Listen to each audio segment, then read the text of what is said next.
ఒకటి నైవేద్యంతో రావాలి, రెండవదిగా ఉత్సాహగానముతో రావాలి, మూడవదిగా ఎలా రావాలో 4వ వచనం రాశాడు. 100వ కీర్తన 4వ వచనం, కృతజ్ఞతార్పణలు చెల్లించుచు ఆయన గుమ్మములలో ప్రవేశించుడి. అబ్బా, దేవునికి గట్టిగా స్తోత్రం చెబుదామా ప్రియులారా?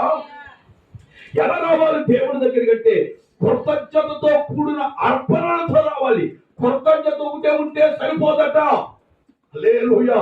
కృతజ్ఞతతో పాటుగా దాంట్లో మనం ఏం కలపాలంటే అర్పణలు కలపాలి. దేవునికి స్తోత్రం. అప్పుడు మన ప్రార్థనకు తగిన జవాబు త్వరగా వస్తుంది.